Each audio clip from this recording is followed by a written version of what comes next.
very briefly touched on this last week, so I really want to spend time this week rereading this.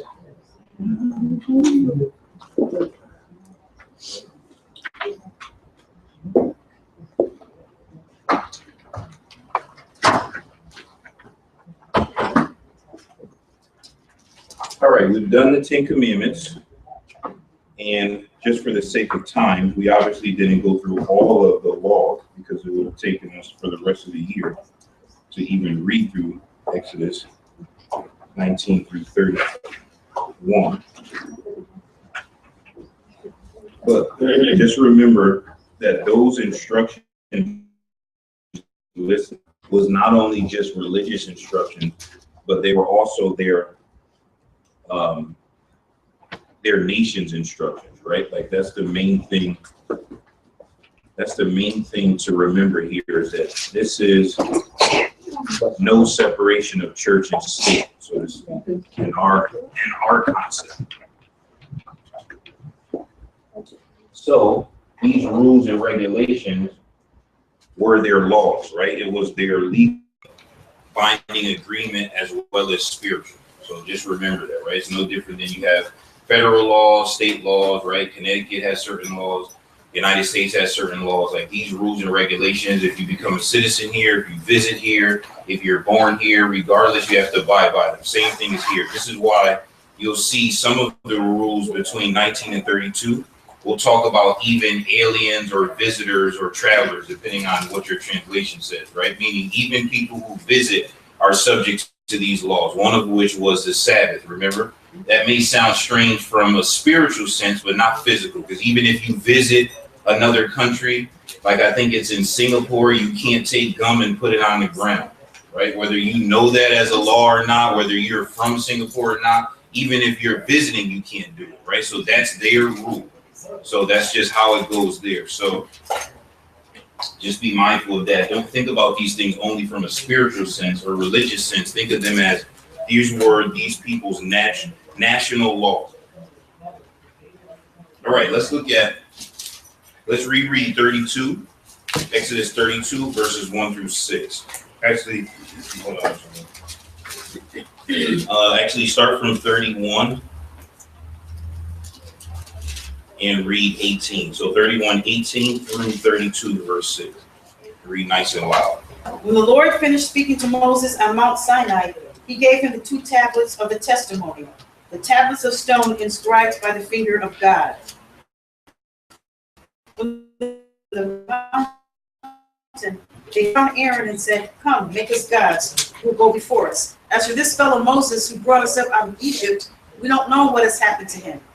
Aaron answered them, "Take off the golden earrings that your wives, your sons, and your daughters are wearing, and bring them to me." So all the people took off their earrings and brought them to Aaron. He took what they handed him and made it into an idol cast in the shape of a calf, fashioning it with a tool. Then they said, "These are your gods, O Israel, who brought you up out of Egypt." When Aaron saw this, he built an altar in front of the calf and announced, "Tomorrow there will be a festival to the Lord." So the next day, the people rose early and sacrificed burnt offerings and presented fellowship offerings. Afterward, they sat down to eat and drink and got up to indulge in revelry. All right, great. First question, we just a recap because we looked at this question last week. For anyone who didn't get a chance to answer, is there anything that surprises and or shocks you about the incident found in this passage? Explain. Anything surprising or shocking between verse 18 through verse 6 of 32? Aaron. Say it again. Aaron. Okay, that's good. Aaron is who again? He's whose brother? Moses. Moses. Remember when Moses gave the complaint that he couldn't speak well? God said, what would Aaron's role then be? To speak, right? So basically the mouthpiece for what God told Moses and Moses was told Aaron. So Aaron was that important, right? Aaron was up there this whole process as Moses' number 2, right? So think of the president goes somewhere and the vice president say, "I don't know what happened to the president. Let's just start doing other things," and people be hopefully confused. But in this case, they were like, "Great."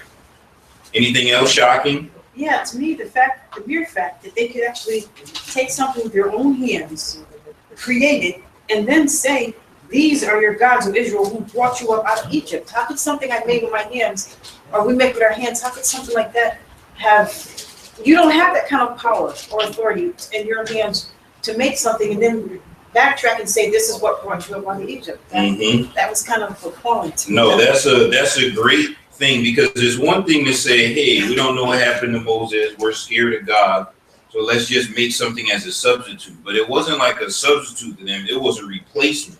Like their mind was, come make us gods that shall go before us. For as this Moses, the man who brought us out of the land of Egypt, we don't know what happened to them. Verse 4, this is your God, O Israel, that brought you out of the land of Egypt. But Exodus 20, verse 1 and 2 says, God spoke all these words, saying, I am the Lord your God, who brought you out of the land of Egypt and out of the house of bondage. Verse 3, you shall have no other gods before me. But they said, this is your God, O Israel, that brought you out of the land of Egypt. So that's very shocking, right? That's the first rule. We haven't even got past the law, right? That's the first commandment they broke. Even that they saw him pack the sea, they saw him did all these things for them. They still left, right? And a part of that, if you go back to remember, they didn't have a real relationship with God, right? That's just like regular people.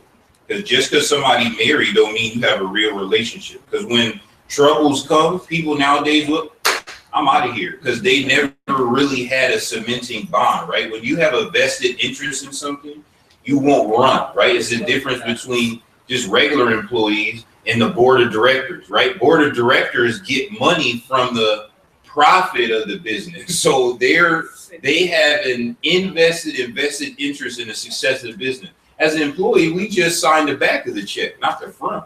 So we just quit and go work at another place, right? But the people who run the company, their income comes from the success of the business. So they're more invested, right? People who are looking at a relationship as I am you, you are me, we are one, won't run. People that look at it as I'm still in my prime, don't I deserve to be happy? And all these other buzzwords that people give to, they say, I'll just go on Match.com, find another person and start my life over, right? So they run quick. Remember, their relationship with God was already different than Moses's and God because they were afraid of him. They didn't look at it as an intimate one-on-one like an Adam and Eve and God or a Moses and God. They looked at it as him and us, not we. Right. And that's why you hear people saying, even for our modern times, you don't go to church. You are the church. Somewhere you go, you can stop going, like the gym. So I don't want to keep going to the gym. I'm going to stop. Right. But if you are someone who has financial stock in a gym, that's different. But that's not us. Right. We pay to go to the gym. You as the church, you know that you represent God. God lives inside of you. It changes your perspective, right? When you look at church as a place to go, a destination, any destination in your life, you could stop. So it's a different mindset, right? It changes everything as a perspective. As now something changes from something you have to do to something you want to do. They're looking at this relationship with God as something they have to do. So after 40 days go by, they feel free, right? I'm free from having to do that anymore. So this is how they kind of rationalize these things. So that's a good point. Anything else shocking before we move on? They suddenly forgot who Moses was. Not only did the people forget, his brother forgot too. Yeah, never heard of him. Mo who? Never heard of Mo. Moses who? The Aaron. I don't even have a brother. As for this Moses fellow, we don't know what happened to him, right? Like that's just such a profound statement. Out of sight, out of mind, right? Like that happens in families. That happens with friends. Like you can do the world for somebody. And a little time go by and people act like, oh, I never heard of that person. You're like, huh? What about when I helped you with it? Never, I forgot. I never remember those things. Yeah, like no respect at all, right? That's the thing, the situation we always see in life with bad kids. You as a mother or father know you did everything in the world for that child. That child get out in the world and act like you don't even exist. You're like, hey, hey, does my phone work? You gotta call your phone from another phone to be like, oh, it still got some minutes. I'm just waiting for a phone call. My kid act like I don't even exist anymore. Like out of sight, out of mind, and that's the problem. But you think that all what they went through in Egypt, all the miracles they saw there, even the parting of the sea, one of these thousands of people wouldn't say, wait, this is wrong. Is God who take us out of Egypt? He have something to do with this? Think back about when we was there, what we went through, what we crossed the Red Sea. He saved our life. He brought us here. Even with the water, we get water to drink. We get bread. We get meat. We wouldn't be thinking about that. Wait a minute. Wait a minute. You know, all these things take place, and you're still having doubt. There may have been some who, but they just probably weren't strong enough on their own to bring it up like anything else. Like All of them? Not even one could stand up. Maybe because Aaron was Moses' brother. So they figure he's related to him, so let's He's in charge now. Exactly. So we follow him whether we really truly believe it or not. Who am I? I'm just a small voice, so I go along. Just draw this illustration. If we have a preacher in this church, okay, we go by the Bible. You're right. If he doing something wrong against God, one of us in the congregation can say, wait a minute. We all is students of the Bible, right? Wait a minute. Brother, this is not right. Yeah. This is wrong. You know what I mean? Right. Some people are afraid to either make waves or maybe what they say won't matter, or I mean, unfortunately that's human nature. To that, to me, is before it was the people that went to Aaron. So it wasn't that Aaron said, as the leader, right. This is what we're going to do.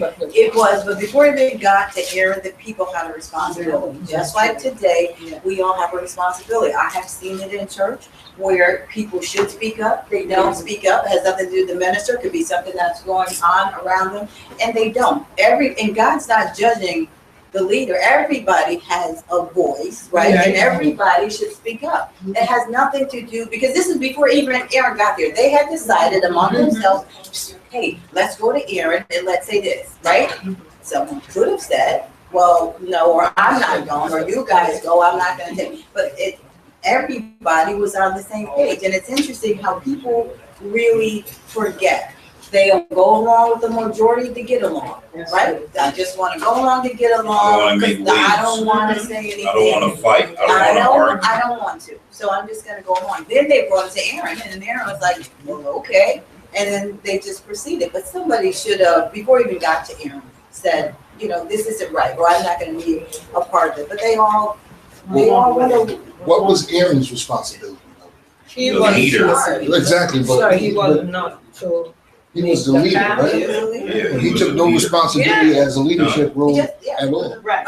Because you know what people do in power? If anybody watches the show House of Cards, there was yes. a time where something happened to the president, and you know what vice presidents start doing? Ooh, this is my shot. I gotta start putting some policies in place, things that I've been wanting to do. Now I can shine. Someone say, hey, remember president didn't want that deal. President sleeping. We don't know what this president guy, we don't know what happened to him. We got to worry about ourselves, right? So people in power very rarely want to hold the establishment. They want to establish a new way, right? Let me read a couple of things just to pull this into understanding, because this is a good conversation. Let's look at Matthew 27. Matthew 27, let's start at verse 15. I'll read Matthew 27. Now at the feast, the governor was accustomed to releasing to the multitude one prisoner whom they wished. Now, why? Remember, when it was Passover time, the city of Jerusalem was at its breaking point because people came from all over the Mediterranean world to come celebrate Passover in one city. Like I said whenever we were talking about this, I think on Wednesday, Myrtle Beach is only about as big as Seymour in terms of population. It only have like 14 to 20,000 people. But every summer, 17 million people come here. So you have a swelling, right? There are no hotel rooms. There's no such thing as just going 4th of July weekend, say, I'm going to just go down there and find a place to stay, right? It's packed. Everywhere is packed. That means what would be heightened? Security, police, hospitals, everything will be heightened, right? Remember, the Jews are under occupation by the Roman government. So therefore, Pilate has instruction as just a governor, right? So just think of these local cities as having, instead of a king, there's only one king, Caesar. Instead of mayors and instead of a governor of over Connecticut like we think, they in place a Roman governor who must make sure that this city stays in order and there's no casualties, there's no revolts in any of these things, right? So to help appease that, who's doing the arresting 365 days? The Roman government. So maybe you felt somebody got arrested wrongfully. So now all these people come in the city to make sure people are calm. Every year they had a custom where before Passover started, they let somebody go. These are your people, right? Let your people back and celebrate Passover. So that was the wish, right? Verse 16, they had, my Bible says notorious prisoner. Now the last, you got notorious B.I.G., but it's hard to find criminals nowadays categorized as notorious, right? Like, we got some criminals, but you got to go to like Al Capone era before you start thinking of somebody notorious. Notorious means cops are afraid of them, people are afraid of them, the other gangsters are afraid of them, right? Like, this person is top level in terms of criminality, right? This guy's name was Barabbas. Therefore, when they had gathered together, Pilate said to them, whom do you want me to release to you, Barabbas or Jesus, who is called Christ? For he knew that because of envy, they had delivered him, right? So Pilate knew, hey, these people are stupid. So I'm going to bring the worst criminal, right? Normally I wouldn't do this, but I'm going to bring the worst criminal and give this guy, I actually had a very nice conversation with, and there's no way people would see Barabbas and pick him, right? Because he's saying he knew they picked Jesus off envy, so let me give them a counterpart. Verse 19, while he was sitting on the judgment seat, his wife sent him saying, have nothing to do with that just man, for I have suffered many things today in a dream because of him. But the chief priests and elders persuaded the multitudes that they should ask for Barabbas to destroy Jesus. The governor answered and said to him, which of the two do you want me to release to you? They said, Barabbas, ! Pilate said to them, what then shall I do with Jesus who is called Christ? They all said to him, let him be crucified.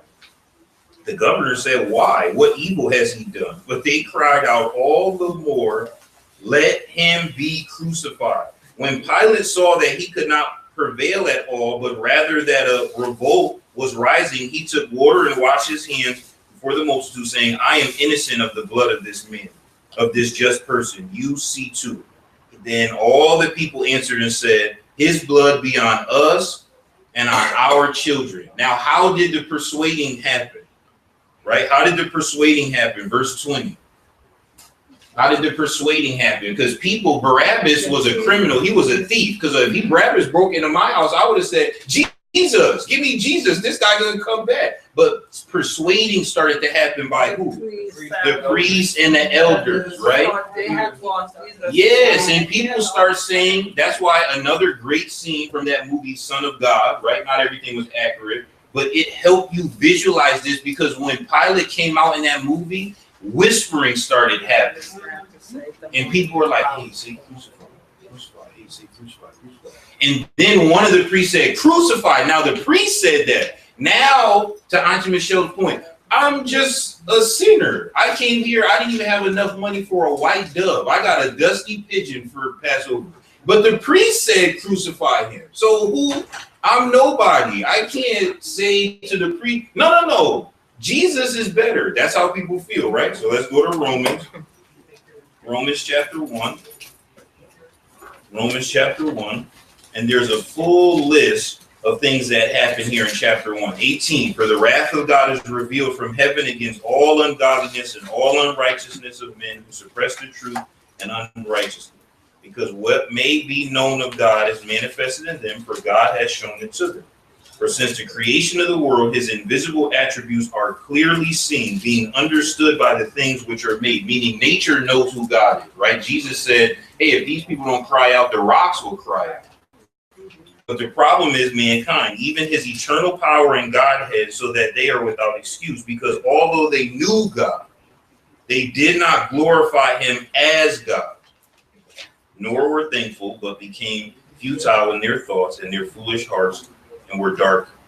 Now it says, verse 24, God has given them up to the uncleanliness and the lust of their hearts to dishonor their bodies among themselves.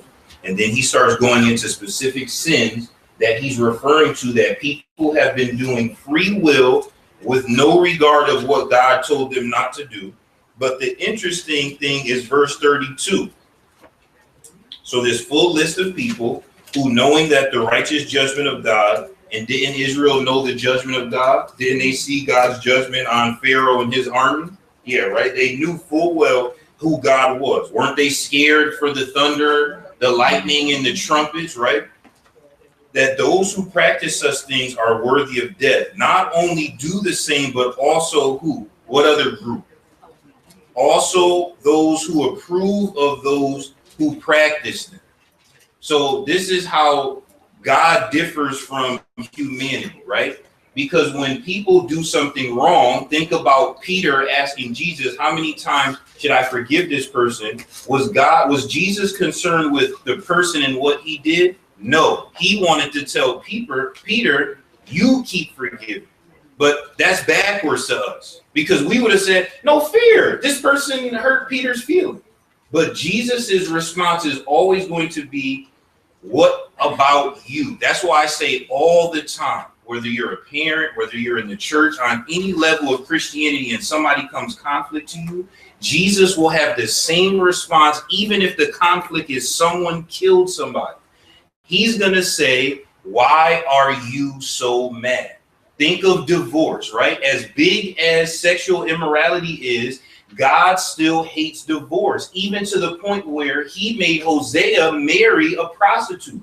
And Hosea started falling in love with this girl. This girl said, I forgot I'm a prostitute. I don't want to be no prophet's wife. She ran back into the town, left the kids. What did Hosea? Hosea was looking for her. Hey, anybody see her? Somebody say, oh, don't open the door. Hosea wife in here. He outside looking for her.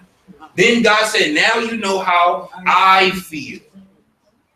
So God don't want divorce. Hey, Jesus, what about sexual immorality? What did he say to them about what Moses was giving them a paper? He said, Moses gave that thing to you, God. But from the beginning, it wasn't so, because God wants you to forgive just like he forgave you. Because let's say your husband or wife commit sexual immorality on you. There's no difference in sin. God's gonna be like, you are doing spiritual immorality against me yesterday morning. So let's get a divorce too. You say, no. I don't want you to leave me. I just want you to get rid of this bozo here so I can get a new person. That's why God's point is, God so loved the world. Remember, they said, let his blood be on who? The children. And Jesus was hanging on a cross and said, forgive them. They don't know what they're doing. People say, yes, they do. They said, Pilate gave them a chance if they didn't know what they were doing. And they said, crucify him anyway. And his point was still, forgive them. Forgive them, right? So that is God's concept. So when you are interacting, right, and you turn a blind eye or a deaf ear and say, oh, I don't want to say nothing. It may not be as grand as someone getting up in the pulpit and saying, hey, no more baptism. But it could be your son, your daughter, your husband, your wife, your cousin or something who say, oh, you know what? Your friend, I'm not coming to church. I don't believe that anymore. You still treat that person like, oh, they still brothers and sisters in what? It could be somebody say, you know what? I think women preaching is okay. Could be somebody say, you know what? We should bring instruments in here. This song service is boring. But you feel I'm just regular member.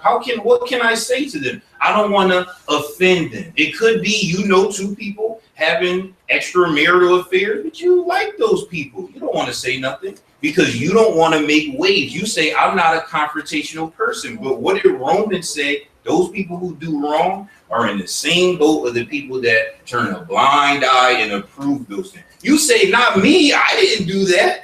I wasn't the one doing that. But did you do something about it? No. So of all these people, just like all the people, even one person Jesus healed could have said, hey, you know what? I'm going to be honest with you. The only reason I could hear people saying crucify is because Jesus gave me hearing. So we can't crucify this guy. Pilate would have been like, this guy was healing people? Get out of here, you crazy people. No way he's getting crucified. He was looking. Pilate was looking. He don't know all of these stories, right? Someone say, hey, you know what? I'm going to be honest with you. That guy walked on water. Pilate said, what? Man, get this guy out of here. We crucify him. Who knows what will happen? There were supernatural things that happened, and nobody even reminded each other or told Pilate this amazing thing happened. You should back away from that guy, which is why the wife said, I had a lot of bad dreams last night. Leave him alone. Everyone had an opportunity to be like, hey, you know what? We got to relax here. What about the guy with that withered up hand? And then he went back into the temple, and the priests were like, hey, what are you doing? Who's that? I don't know, this guy's hand is healed. They're like, ooh, what's wrong with you? Remember, they got the parents. Hey, this your son? Parents said, he speak for himself. He grown. We don't know how he whole again. So they said, oh, maybe the devil did. The guy said, come on, I'm not smart. You guys are spiritual people. But what did he say? Everybody know God don't hear prayers of sinners. So this guy must have been a righteous person. Where was that guy? Maybe that guy would say, look, only reason why I could do thumbs up or thumbs down and crucify because Jesus gave me my hand back. Pilate would have said, you out here recreating hands? Of course we can't crucify. Get rid of Barabbas. Crucify him sideways. But no one stood up. Not one person stood up. So what about the 12? They ran already. Remember, Peter was like, what? I don't know him. Those were the people who was supposed to. Everyone right ran. there. Everyone ran. They leave and went to their own thing. Remember, they had family. Yeah, and, you know, Yeah, they everyone were ran. not take. Remember, she Yeah, said, because remember, John got Peter in. Remember that? Because John knew the priest at the gate. So Peter got in, and when they was crossing the threshold, somebody said, hey, there's no TV, there's no internet, so it's just off memory. Hey, you look familiar. Wasn't you with this guy? Who? I'm here about to say crucify like everybody else. What you talking about? Because no one stood up. 5,000 people had food. 4,000 people had food. No one stood up. God literally saved these Israelites' lives. Had God stepped out of the equation when they got to the Red Sea, Pharaoh, out of spite, would have killed every male, took the women, brought them back, raped them, and then there would never been any Israelite culture ever again. He saved them. It's not that they asked for something and God gave it to them like you today. That's just slap in the face, right?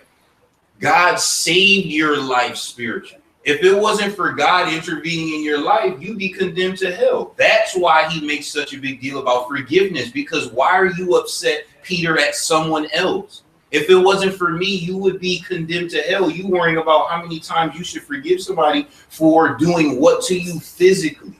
But we don't think about it that way. Like the guy had a big debt. King let him out. He walking down the street. Somebody owe him a day wages. He wringing his neck.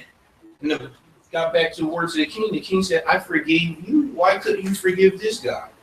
Because I forgot, right? I didn't put it into proper perspective. David? The part that really kind of messes with my head is that they're so looking for somebody to follow that they'll literally follow anything. That's the part that really scares me, because the idea of being content, like I think the analogy that you used was perfect, that if you don't have any vest in it, then there's no reason for you to pay really mind to the changes that are going on. When you talked about House of Cards, my first thought was late, but a lot of the time I get passionate about things that don't matter, but those are, like, let's say if you had messed up something about House of Cards, oh no, that's there's something about sports, like, oh no, that's not what it. This is what is right. Right. But I'm vested in things that are fleeting. Am I really vested in things that are eternal, right? Yeah, so exactly. that thought really bothers me when you get kind of comfortable with, this is how much I know, and I'm comfortable with what I know. Mm-hmm. I don't need to know what is right and what is wrong, or if this is doctrinally correct or not. I don't need to know this because that's what the leader, that's what the elder, that's kind of the argument against it is you're not, that's the worst idea of it all because that means you're no better than just the other way. Think of like 2 examples, right? Like think of somebody going in from dating to marriage and the job interview. Hey, why do you want to work here? Don't say this because I need a job. Well, that means why you want to work here. I know why you want to work, but you haven't showed me something that you want to work at this company. Somebody say, oh, I'm going to get married. Why do you get married? Because I need somebody to love me. Well, honey, we all need somebody to love us, but why are you marrying this person, right? Like, where is that relationship connection to help me see that you have an invested interest in this next step in your life? There is none. People just looking for any situation. That's why Jesus said what? He used to say, Lord, Lord. People say, oh, Jesus. Somebody said Jesus, and they blowing over this one. Then they hear somebody saying Jesus. Oh, I'm going to start worshiping in these places everywhere because there's no foundation rooted in Genesis and Revelation. God said they honor me with their mouth, but their hearts are far away because people don't make that connection to be like, let me dive deeper, right? They just want to stay surface level. That surface is enough to get me by day to day. So that's a good point, David. Yeah, it's like people are not too particular. They're not too particular in where they go, what they do, who they follow. It's not so important, right? Any God, one God is just as good as another. Mm-hmm. One worship service is just as good as another. And they don't do any fact finding or fact check. They just, okay, so I need to go to church. All right, let me see. I'll go in this one. Do I like it? What happened today? I'll go to this one, you know. Or maybe, you know what? Maybe I'll just be in the Church of Christ. But I will be one of those runners, right? So I don't lay down roots to labor and help the local congregation. What I do is I just spend every Sunday visiting, right? I'm just a visitor because I don't want to do anything. Professional travel. Just a professional travel from church to church, laying down no roots, no responsibility. It's just as bad. God expects more of us. If we're not an evangelist going to deliver the word from place to place, we're supposed to help the local congregation lay down roots in your community. But when you run, you don't have to. That's just as bad. So what you're saying is, well, I'm still a Christian, but I don't have to do that. That's somebody else's responsibility. I'll just go from here to here and I'll be a traveler. The sad thing is, because I'm not too particular, because I'm still worshiping. If we come out of spiritual sense, anybody over 40 should understand this. There's a term for people like that back in the day. That a guy who don't have no roots, he just go from house to house, and wherever he leave his hat, that's his home. Oh, that's called a rolling stone. Now a stone not supposed to roll. No, a leaf. That's right. How that stone rolling down the street from this porch to this porch to that porch to this porch. And all the women can understand, say, ooh, they say amen when you can. I done seen that stone go by. I lock my door. That stone will roll in here. Child, and I be caught out in my life too. Some people open the door when the stone roll by, like, come on, stone, come here. Ooh. Not too particular. What kind of taste? What's your type? Child, don't got no type. I'm just out here looking for a warm bed and a hot meal. Those things exist in this physical world, right? They exist in the spiritual world. These people weren't looking to be God's people and God be their God. They was just looking for a leader. And once they got freedom, people said, whoa, I forgot. Who's Moses? Let's make our own God. Because remember, once you create your own God, it eliminates you from responsibility. Once you're a kid, run away and say, oh, I'm going to do my own thing. It eliminates them from their responsibility to your rule, your instruction, right? People don't like to be subject to authority. They don't.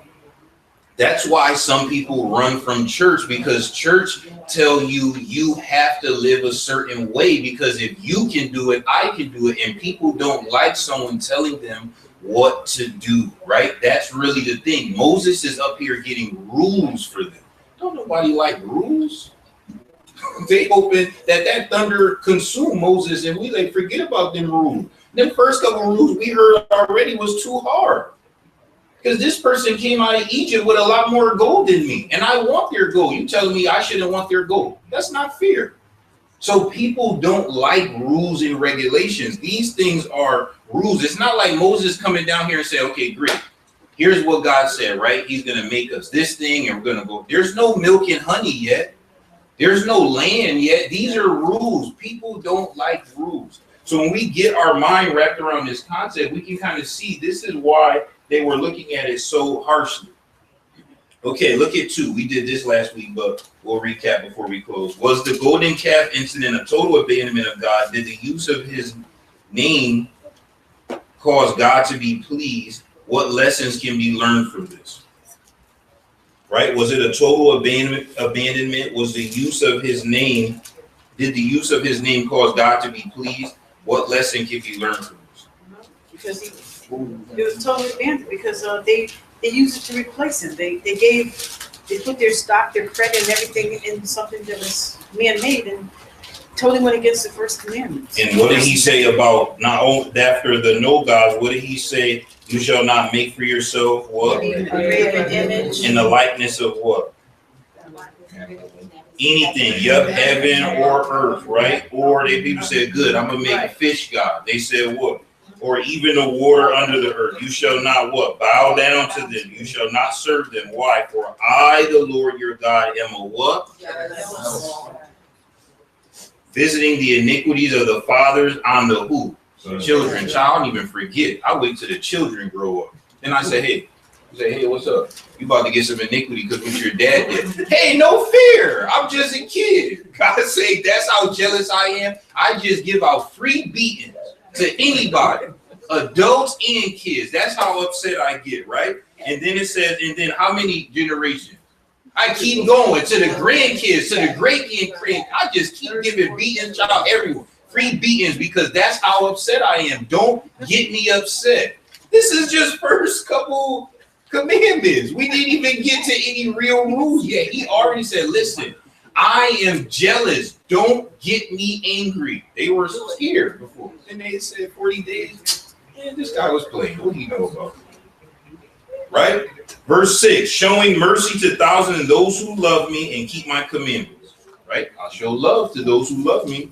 You shall not take the name of the Lord your God where? For the Lord will not hold him guiltless who takes his name. They broke all the major commandments, right? The first few ones, they were like, let's not start at the bottom of the list. Let's show him we don't agree with the first. Let's just break all the rules. We just keep breaking them, right? He just said everything. Yeah. They said, okay, we hear you. They said, look, let's make our own God. Let's call him God. Let's carve him up. Let's make him shiny. Let's bow down to him. Let's give him the credit. God say, what in the world? This is why when we get forward into next week, God is going to say, go down there and get whose people? Your people. Then they're running. Let's see. Joshua come because Joshua halfway. Hey, it's having a war down there. Said, no, sweetheart, not a war. That's a party. Joshua probably think, what they partying about? Imagine cracking that crest and seeing them. Because what does verse 6 say in chapter 32? Not a worship service. What did verse 6 say? What did they do when they seen the calf? When Aaron was like, boom, this is good. Look. Well, yeah, they rose up to pray. Go ahead, read it. They rose up early the next day and what? Offered burnt offerings. And what else? Peace offerings. And what else? People sat down to eat and drink and rose up to pray. Woo! We gonna have a great time. Because we finally got something. Look at it shiny too. This even better than what they had in Egypt, right?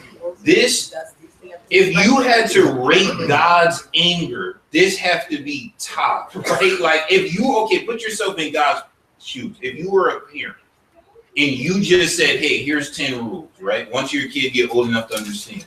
And then you leave and come back and the first few rules are broken. And the child basically said, oh, I changed my last name. I made a parent. And I put him in the master bedroom and I put his sat on the left side of the bed, right side of the bed. Every morning I say, hey, good morning, mom. Good morning, dad. Love you. And walk out. I made new parents. What would you feel? You say, oh, you didn't know any better. Because that's what people say nowadays. Oh, they didn't know any better. Oh, don't get too upset with us. Don't chastise people. You didn't know any better. How upset would you be? Right? Like, just think of you as a human being. How upset would you be? So kids are divorcing their parents today. Yeah, nowadays it's true. Big Yeah. time. Yeah. So they are legally divorcing them, going to court saying they want their parents. I mean. Look, I don't have no kids, but you want to divorce me? Go ahead and divorce me. I'm going to adopt some other kids, because when you divorce me, I'm going to go adopt bad kids. I'm going to give them all your stuff. I'm going to give them your room. I'm going to rename them. I'm going to give them your name, too. I'm going to give them everything, a bank account with a little debit card. This is your new family. And every day we'll say, always remember, these people were not a people, so therefore I gave you this. Doesn't God say that in the New Testament? He said, hey, go out and invite people to the banquet. Then he came back and said, hey, nobody want to come to your banquet. He said, what? Go get homeless people. Go get anybody and tell them we got food here. Because no one wanted to say, sorry, nobody wanted to come to your banquet. People said, I got a business. I got to do this thing. I'm too busy. I don't want to come to your stupid party. And God replaced them. This is how you have the New Testament. He kept telling the Israelites over and over again, if you keep my commandments, I'll be your God. You'll be my people. And they kept breaking till he said, never mind. Sorry, Jesus gonna come, tear the wall down. Now it's no more Jews and Gentiles, no more Jews and Greek, male, female, free, slave. Everybody one through Christ. And the promise that I gave to Abraham passes race, passes culture, and it goes to spiritual. Whoever accepts the promise, now those are the children of God. Hey, no, we didn't realize it. Too late.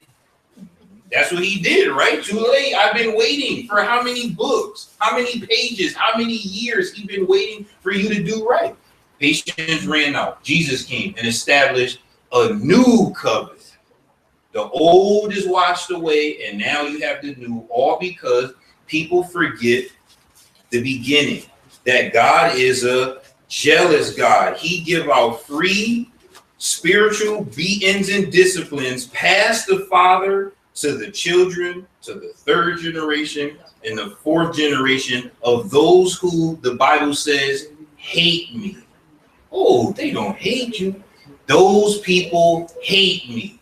Gotta hate me if you made a golden calf, not even a full-grown cow, a baby calf. What that baby calf gonna do for you? I don't know, but I love it. It saved me from Egypt. So he said, what? Those people got to hate me. Can't love me. Not acting like that. Because the people who love me, what does the New Testament say? They keep my commandments.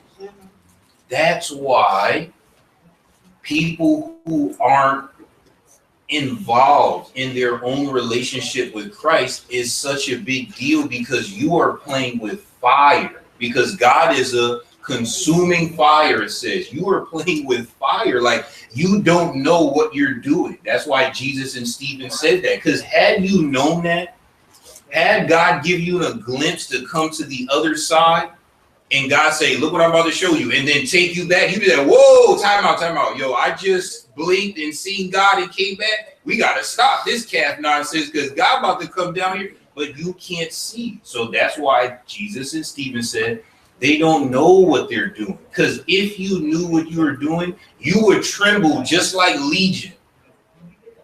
Right? You would tremble just like Legion, because they know how powerful Jesus was. But the Pharisees didn't. And that's the disconnect, right? When you live your everyday life and you come to Lord's Supper time, remember how jealous God gets. We always talk about the love and all the grace and the mercy, and yes.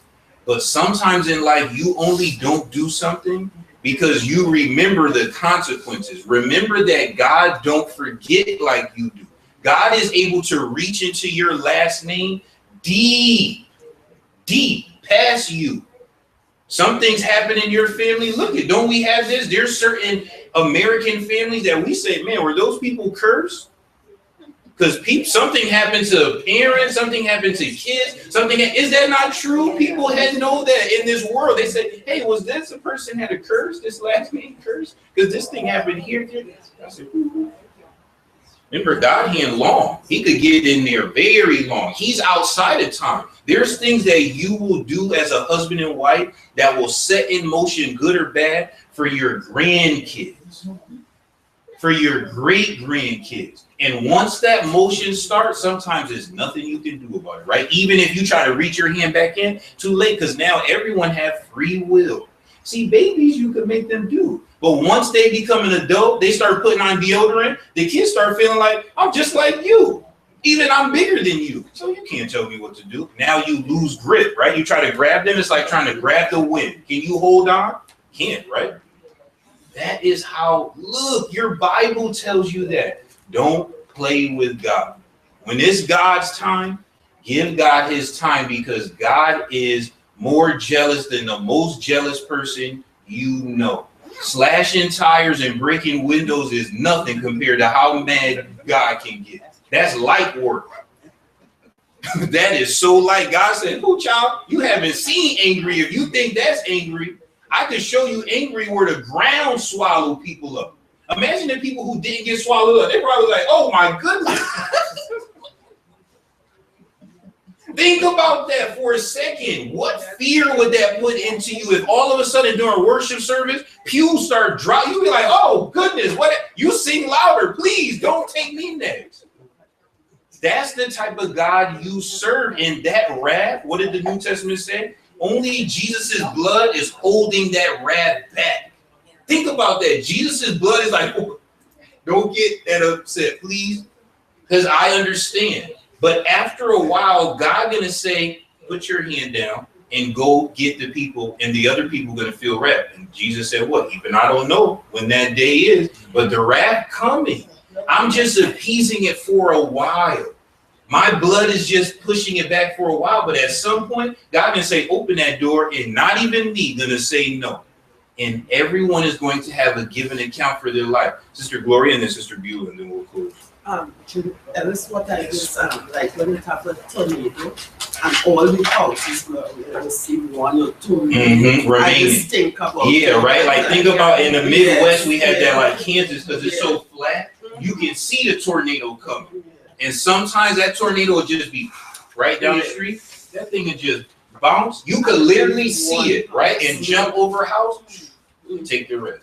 You say people come out, everyone else destroyed down there, everyone else destroyed down there, we saved in here, right? That's how life works. God say rainfall on the just and unjust. Sometimes bad things happen, and only people who do what I ask going to be the ones blessed. I just keep my hand here. Everyone else about to come see me because I am upset. And when I get upset, only Jesus Christ could help me not be upset, not you. What can you do? It's that big of a deal. So that's a good concept. Sister Beulah? You remember the guy in Florida with the what they call the hole, this big hole? Oh yeah, the sinkhole. Sinkhole. Yeah. He in his bedroom at night just stood up the bed, and the family heard them scream. Oh no. And the bed and everything in his bedroom went down in the sinkhole. Gone. Buses, when you go online on the internet, you're seeing all these big sinkhole where all these buses and oh my God. Gone. So could you imagine? Can you all imagine? these people Yeah. in Moses' time, this big sinkhole open and everybody's sucked in it. And then close up. Just don't, because he closing it. Don't think you're going to reach down there to grab something. Ain't nobody reaching.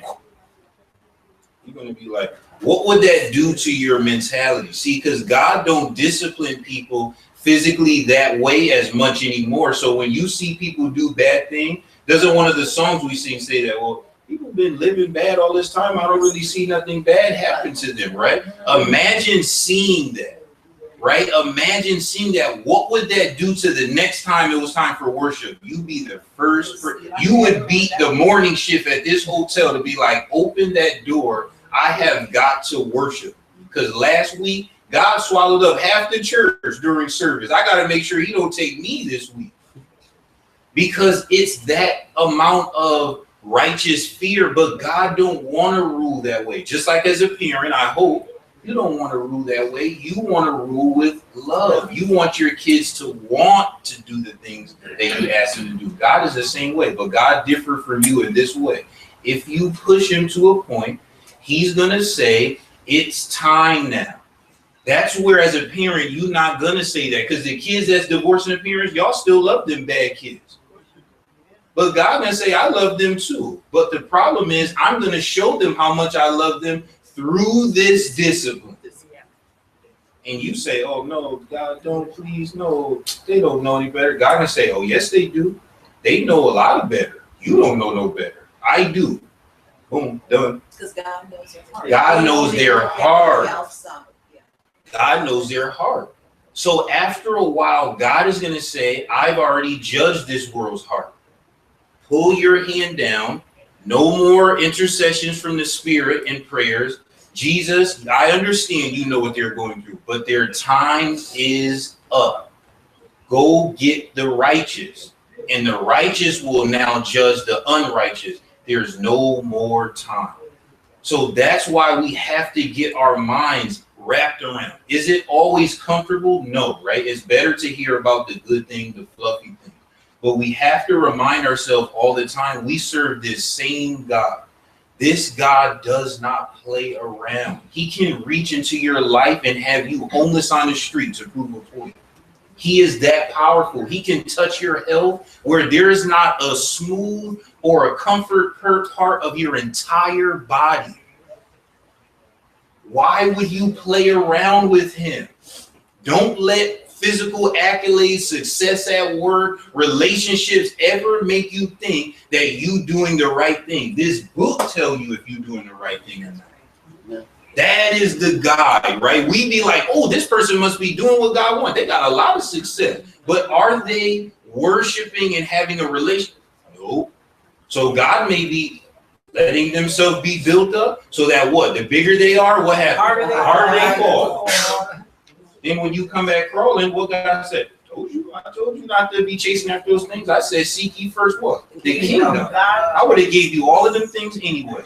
But you wasted your time. In closing, I was listening to this millionaire, because I listen to these like business analyst things, and he was talking about he had this new application that made him $2 million off of just like 15 customers. So it was like a big deal in the business community, right? Because to be able to make $2 million off of just 15,000 people is a big deal. He said the only real commodity in life is time.